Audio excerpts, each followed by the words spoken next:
നമസ്കാരം,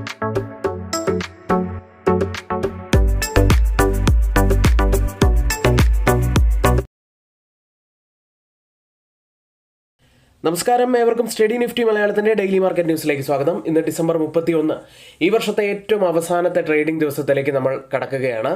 ഈ വർഷത്തെ നിങ്ങളുടെ ട്രേഡിംഗ് ജേർണി എത്തരത്തിലായിരുന്നു എന്ന് എല്ലാവരും ഒന്ന് കമന്റായി രേഖപ്പെടുത്താൻ ശ്രമിക്കുക. ഈ വർഷം വൈൻഡപ്പ് ചെയ്യാൻ പോകുന്നതിന് മുൻപ് നിഫ്റ്റിയിൽ നമുക്ക് കിട്ടിയിരിക്കുന്ന ഒരു റിട്ടേൺ ഏകദേശം 9%. ഏതായാലും ഒത്തിരിയേറെ പ്രധാനപ്പെട്ട കാര്യങ്ങളിലൂടെ നമുക്ക് കടന്നു പോകാനുണ്ട്. ഇനി നമ്മുടെ വീഡിയോ ആരെങ്കിലും ലൈക്ക് ചെയ്യാൻ മറന്നുപോയിട്ടുണ്ടെങ്കിൽ ദയവ് ചെയ്ത് ആ ലൈക്ക് ബട്ടൺ ഒന്ന് ക്ലിക്ക് ചെയ്യുക. ചാനൽ സബ്സ്ക്രൈബ് ചെയ്യാത്തവർ ഇപ്പോൾ തന്നെ ചാനൽ ഒന്ന് സബ്സ്ക്രൈബ് ചെയ്യുക. ഇനി നമ്മുടെ മ്യൂച്വൽ ഫണ്ടിന്റെ ഒരു ബൈറ്റ് കാണാം. മ്യൂച്വൽ ഫണ്ടുകളിൽ ഇൻവെസ്റ്റ് ചെയ്യാൻ താല്പര്യമുണ്ടോ? ചിട്ടികളിലോ ബാങ്ക് നിക്ഷേപങ്ങളിലോ പണം ഇടുന്നതിനേക്കാൾ മികച്ച ഒരു ഇൻവെസ്റ്റ്മെന്റ് ഓപ്ഷനാണ് മ്യൂച്വൽ ഫണ്ടുകൾ നിങ്ങൾക്ക് നൽകുന്നത്. ദീർഘകാല സമ്പത്ത് സൃഷ്ടിക്കാൻ മ്യൂച്വൽ ഫണ്ടുകൾ മികച്ച ഒരു മാർഗമാണ്. അത് SIP വഴിയും മ്യൂച്വൽ ഫണ്ടിൽ ഇൻവെസ്റ്റ്മെന്റായും ഒക്കെ ചെയ്യാവുന്നതാണ്. മ്യൂച്വൽ ഫണ്ട് നിക്ഷേപം ആരംഭിക്കാൻ NISM സർട്ടിഫൈഡ് ARN ലൈസൻസ് ഉള്ളതുമായ ഒരു മ്യൂച്വൽ ഫണ്ട് ഡിസ്ട്രിബ്യൂട്ടറുടെ സഹായം ഇനി നിങ്ങൾക്ക് ലഭ്യമാണ്. കൂടുതൽ വിവരങ്ങൾക്കും നിക്ഷേപം ആരംഭിക്കാനും സ്ക്രീനിൽ കൊടുത്തിരിക്കുന്ന വാട്സ്ആപ്പ് നമ്പറിൽ ഒന്ന് ബന്ധപ്പെടുക. ഇനി ഇന്നത്തെ പ്രധാനപ്പെട്ട കുറച്ച് വാർത്തകളിലേക്കാണ്. ആദ്യം റിലയൻസ് ഇൻഡസ്ട്രീസുമായി ബന്ധപ്പെട്ട ഒരു വാർത്ത. റിലയൻസിനെ ഒരു AI നേറ്റീവ് ഡീപ് ടെക് കമ്പനിയാക്കി മാറ്റുക, കൂടാതെ അതിന്റെ 6 ലക്ഷം ജീവനക്കാരുടെ ഇടയിൽ 10 ഇരട്ടി ഉൽപാദനക്ഷമത വർദ്ധിപ്പിക്കുക, വിശാലമായ സമ്പദ് വ്യവസ്ഥയിലും സമൂഹത്തിലും സമാനമായ സ്വാധീനം എന്നിവ ലക്ഷ്യമിടുന്ന ഒരു കരട് AI പ്രകടന പത്രികയാണ് റിലയൻസ് ഇൻഡസ്ട്രീസ് ചെയർമാൻ മുകേഷ് അംബാനി പുറത്തിറക്കിയിരിക്കുന്നത്. ഓരോ ഇന്ത്യക്കാരനും താങ്ങാവുന്ന AI നൽകുക എന്നതാണ് റിലയൻസിന്റെ ലക്ഷ്യമെന്ന് അദ്ദേഹം പറഞ്ഞു. എല്ലാ ബിസിനസ്സുകളിലും സുരക്ഷിതവും ഉത്തരവാദിത്വമുള്ളതുമായ രീതിയിൽ AI ഉൾപ്പെടുത്തുക. പ്രകടന പത്രിക ആദ്യം ആന്തരിക പരിവർത്തനത്തിലാണ് ശ്രദ്ധ കേന്ദ്രീകരിക്കുന്നത്. മറ്റൊരു വാർത്തയുള്ളത്, ചെറുകിട ഇടത്തരം ഫാർമ സ്ഥാപനങ്ങൾക്കായി പുതുക്കിയ ഷെഡ്യൂൾഡ് M മാർഗനിർദ്ദേശങ്ങൾ നടപ്പിലാക്കുന്നതിനുള്ള സമയപരിധി സർക്കാർ നീട്ടാൻ സാധ്യതയുണ്ട്. കാരണം ഏകദേശം 75% നിർമ്മാണ യൂണിറ്റുകളും ഇതുവരെയും അവരുടെ സൗകര്യങ്ങൾ നവീകരിക്കാൻ തുടങ്ങിയിട്ടില്ല. ഏതായാലും ഈ ഒരു വാർത്ത ഓവറോൾ നോക്കുകയാണെങ്കിൽ ചെറുകിട ഇടത്തരം ഫാർമ കമ്പനികളെ സംബന്ധിച്ച് പോസിറ്റീവ് ആവാൻ സാധ്യതയുള്ള ഒരു വാർത്ത തന്നെയാണ്. പക്ഷേ ലാർജ് ക്യാപ് ഫാർമ കമ്പനികളെ സംബന്ധിച്ച് ഇത് ലിമിറ്റഡ് ആയിട്ടുള്ള ഒരു ഇമ്പാക്റ്റ് മാത്രമാണ് ഉണ്ടാക്കാൻ സാധ്യതയുള്ളൂ. മറ്റൊരു വാർത്തയിലേക്ക്. ഡിസംബറിൽ ഇന്ത്യയുടെ റഷ്യൻ ക്രൂഡ് ഓയിൽ ഇറക്കുമതി 1.84 ദശലക്ഷം ബാരലായി കുറയുമെന്നാണ് പ്രതീക്ഷിക്കുന്നത്. നവംബറിൽ ഇത് 2022 ഡിസംബറിന് ശേഷമുള്ള ഏറ്റവും താഴ്ന്ന നില കൂടിയാണ്. എന്നിരുന്നാലും സോഴ്സിംഗിലെ ദീർഘകാല മാറ്റത്തേക്കാൾ ഹ്രസ്വകാല തടസ്സങ്ങളാണ് ഇതിന് കാരണമെന്നാണ് വിദഗ്ധർ പറയുന്നത്. ഇതിന്റെ പ്രധാനപ്പെട്ട കാരണങ്ങൾ നോക്കുകയാണെങ്കിൽ സോഫ്റ്റ്നെറ്റ്, ലുക്കായിൽ തുടങ്ങിയ പ്രധാനപ്പെട്ട റഷ്യൻ കയറ്റുമതിക്കാർക്കെതിരെ US എടുത്ത നടപടിയും റഷ്യൻ ബന്ധിത എണ്ണ പ്രവാഹങ്ങളിൽ യൂറോപ്യൻ യൂണിയൻ ഉപരോധങ്ങളുടെ സ്വാധീനവുമാണ് ഇപ്പോഴത്തെ ഈ ഇടിവിന് പ്രധാനപ്പെട്ട കാരണമായി കാണുന്നത്. ഏതായാലും ഇന്ത്യയുടെ ഇപ്പോഴത്തെയും പ്രധാനപ്പെട്ട വിതരണക്കാരായി റഷ്യ തന്നെയാണ് തുടരുന്നത്. ഗ്ലോബൽ മാർക്കറ്റുകളിലേക്ക്. ചൊവ്വാഴ്ചത്തെ വ്യാപാരത്തിൽ S&P 500-ഉം നാസ്ഡാക്കും നേരിയ ഇടിവിലാണ് വ്യാപാരം അവസാനിപ്പിച്ചത്.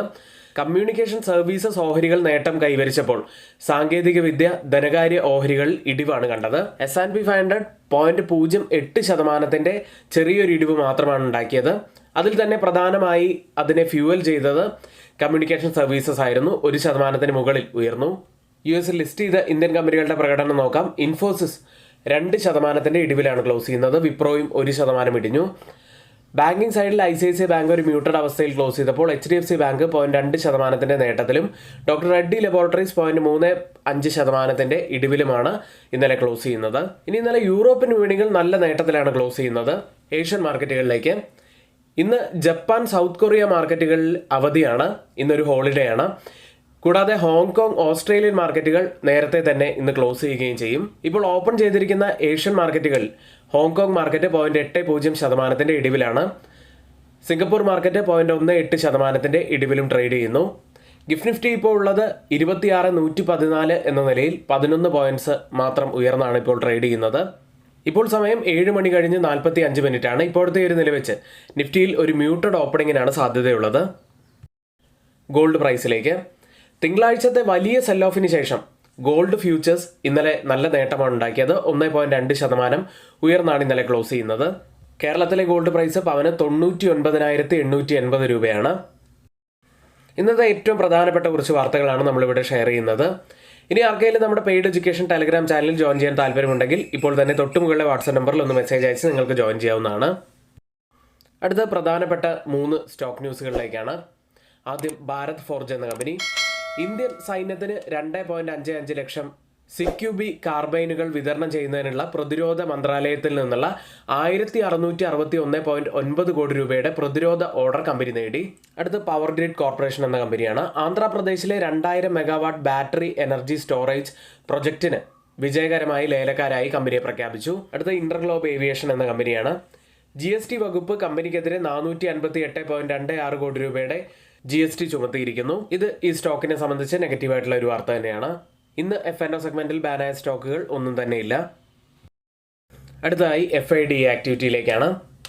FIS 3844 കോടി രൂപയ്ക്കാണ് ഇന്നലെ സെല്ല് ചെയ്ത്. DIS ആവട്ടെ 6160 കോടി രൂപയ്ക്ക് ബൈ ചെയ്തു. ഇന്ന് നിഫ്റ്റിയിലും ബാങ്ക് നിഫ്റ്റിയിലും ശ്രദ്ധിക്കേണ്ട പ്രധാനപ്പെട്ട കുറച്ച് കാര്യങ്ങളിലേക്കാണ്. 25,939 3 പോയിന്റ്സ് മാത്രം ഇടിഞ്ഞാണ് നിഫ്റ്റി ക്ലോസ് ചെയ്യുന്നത്. നിഫ്റ്റിയിലേക്ക് വന്നാൽ തുടർച്ചയായിട്ടുള്ള 4ാമത്തെ ദിവസവും ഒരു റെഡ് ക്യാൻഡിൽ തന്നെയാണ് ഫോം ആയിരിക്കുന്നത്. ഒരു ക്ലിയർ ഡോജി ക്യാൻഡിലാണ് ഇത്തവണ ഫോം ആയിട്ടുള്ളത്. ഇത്തവണ ഫോം ആയിട്ടുള്ള ഈ ഒരു ഡോജി ക്യാൻഡിൽ ഒരു ക്ലിയർ ഇൻഡിക്കേഷൻ തന്നെയാണ്. ഇതിൻ്റെ ലോ ബ്രേക്ക് ചെയ്യുകയാണെങ്കിൽ അതിനോടൊപ്പം തന്നെ ഡൗൺ സൈഡിലെ ആ ഒരു സപ്പോർട്ട് ട്രെൻഡ് ലൈൻ കൂടി ബ്രേക്ക് ചെയ്യും. അത് നമ്മുടെ ഡൗൺ സൈഡിലുള്ള ആ ഒരു സപ്പോർട്ട് സോൺ ടച്ച് ചെയ്യാനുള്ള സാധ്യതകൾ കൂടുതലാണ്. ഇനി ഒരുപക്ഷെ ഡോജിയുടെ ഹൈ ആണ് ബ്രേക്ക് ചെയ്യുന്നതെങ്കിൽ അപ്സൈഡിലെ ഈ ഒരു സോൺ പ്രധാനപ്പെട്ടതാവാൻ സാധ്യതയുണ്ട്. ഏതായാലും നമുക്ക് 2-3 ദിവസങ്ങൾക്കുള്ളിൽ തന്നെ നമുക്ക് ക്ലിയർ ആയിട്ടുള്ള ഒരു ഡയറക്ഷൻ ലഭിക്കും എന്ന് തന്നെയാണ് പ്രതീക്ഷിക്കുന്നത്. ഏതായാലും ഇപ്പോഴും ട്രെൻഡ് ബിയറിഷായി തന്നെയാണ് തുടരുന്നത്. തുടർച്ചയായിട്ടുള്ള 5ാമത്തെ ദിവസവും നിഫ്റ്റി ഇടിഞ്ഞാണ് ക്ലോസ് ചെയ്യുന്നത്. ബാങ്ക് നിഫ്റ്റിയിലേക്ക് 59,171 239 പോയിന്റ്സ് ഉയർന്നാണ് ബാങ്ക് നിഫ്റ്റി ഇന്നലെ ക്ലോസ് ചെയ്യുന്നത്. ഇന്നലത്തെ വീഡിയോയിൽ തന്നെ നമ്മൾ പറഞ്ഞിരുന്നു ബാങ്ക് നിഫ്റ്റിയെ പിടിച്ചു നിർത്തിയത് നിഫ്റ്റി ആയിരുന്നു. ഏറെ ദിവസമായിട്ട് ഡൗൺ ആയിരുന്ന ബാങ്ക് നിഫ്റ്റിയിൽ ഇന്നലെ നല്ലൊരു മൂവ്മെൻ്റ് ആണ് ലഭിച്ചത്.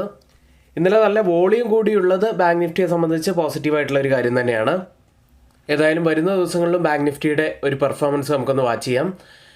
ഇനി ആർക്കെങ്കിലും പുതിയൊരു ഡിമാറ്റ് അക്കൗണ്ട് ഓപ്പൺ ചെയ്യണമെന്നുണ്ടെങ്കിൽ ലിങ്ക് നമ്മൾ ഡിസ്ക്രിപ്ഷൻ ബോക്സിലാണ് നൽകിയിരിക്കുന്നത്. ഇന്നിവിടെ നമ്മൾ പറഞ്ഞ എല്ലാ കാര്യങ്ങളും ഏറ്റവും ഓതറൈസ്ഡ് ആയിട്ടുള്ള സൈറ്റുകളായ Moneycontrol, Mint, Reuters, CNBC, Financial Express തുടങ്ങിയ മാധ്യമങ്ങളിൽ നിന്നാണ് എടുത്തിരിക്കുന്നത്. മറ്റുള്ളവയെല്ലാം നമ്മുടെ വ്യൂസ് മാത്രമാണ്. ഒരിക്കലും അത് റെക്കമെൻഡേഷൻ അല്ല, നിങ്ങളുടെ എഡ്യൂക്കേഷൻ പർപ്പസിന് വേണ്ടി മാത്രമാണ് ഷെയർ ചെയ്യുന്നത്. എങ്കിൽ ഇന്നത്തെ ഈ വീഡിയോ ഇവിടെ പൂർത്തിയാവുകയാണ്. ഏവർക്കും നന്ദി.